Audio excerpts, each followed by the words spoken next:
รือน้องของสายคนใหม่ต่อหน้าอายไปก็ยังบอกว่าฮักนามีหนึ่งสองสามก็สาวน้องเอ๋ยอายบ่ลืมเลยก่อนเคยฮักสัญญาไว้ขอน้องยังอยู่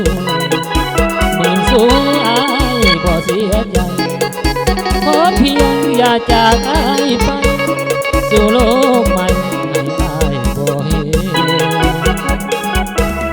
น้องเอ๋ยลืมเลยเคยข้างเก่าอาทีสองเฮาเคยว้าวหยอกล้อด้วยกันน้องเคยบอกว่าสัญญาบ่ให้ผิดหวังแต่แล้วมากลายเป็นสั่งความหวังของอ้ายบ่มีหากว่าน้องผิดหวังแล้วคืนมาอ้ายบ่เสียใจหากใจบ่นายคนดีถึงคนเขาว่านินทาว่าน้องบ่ดีส่วนอ้ายเสื้อเถิดคนดีตลอดชาตินี้ให้ลืมน้องบ่ล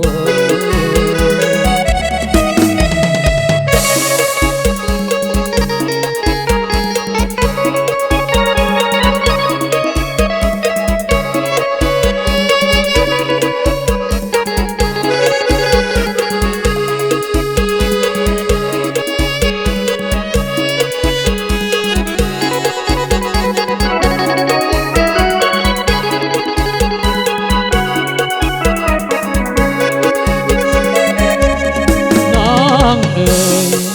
ลืมเลยความหากครั้งเก่าหากที่สองเฮาเคยว้าวหยอกล้อด้วยกันน้องเคยบอกว่าสัญญาบ่ให้ผิดหวังแต่แล้วมากลายเป็นสาย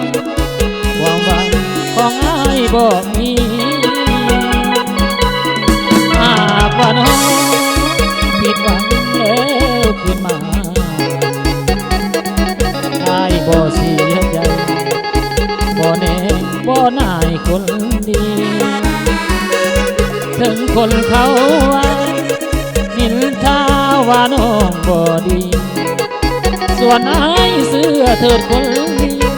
ตลอดสัตว์ให้ลืมน้องบ่